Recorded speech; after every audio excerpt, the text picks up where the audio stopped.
not a problem because amangana accountability and governance is actually a political right under the Constitution. Yes, Mheshimiwa Patrick Oserekero na chaka ku etere chi projects chimbalimbali che constituency ya Borabu na minyoka se koti ya magistrate court ya Keroka kanyore court order ya nyarete to shock all of us because ya court order ili ya ena netwe totarangeiri na netutairiri bagari ya kujieleza, lakini none kote kode nye ilikuwa aieleweki vizuri kwa sababu yare gote banga timbase kumwatura na ande timbase go kora projects timbase go audit projects chia CDF.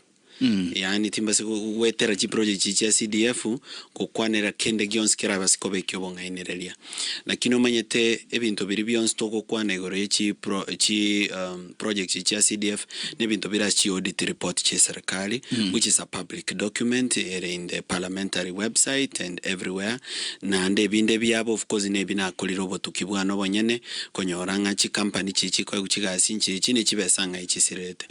So the constitution actually guarantees that freedom of expression, and I will continue to exercise that freedom of expression.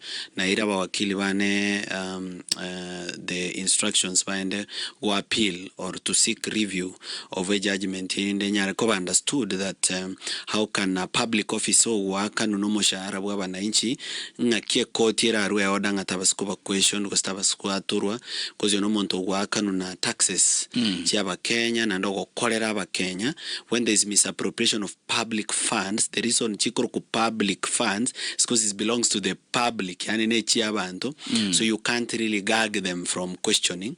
Lakini no mojaji wene na beto mungaini agatebanga timbasa guatora egento kyobolimo. The judge was telling a timbasa ko muatora amente tenga timbasa guatora asenchera yobolimo. So ntora atora asenchera yobolimo because for everything we say we have the documents and the evidence. Nchomete no mo wakili.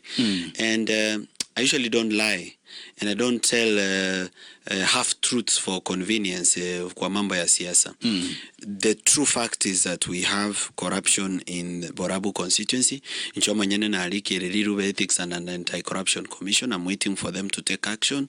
So the order is not limiting as long as what is being said is factual.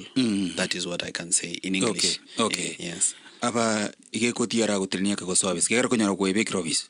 No.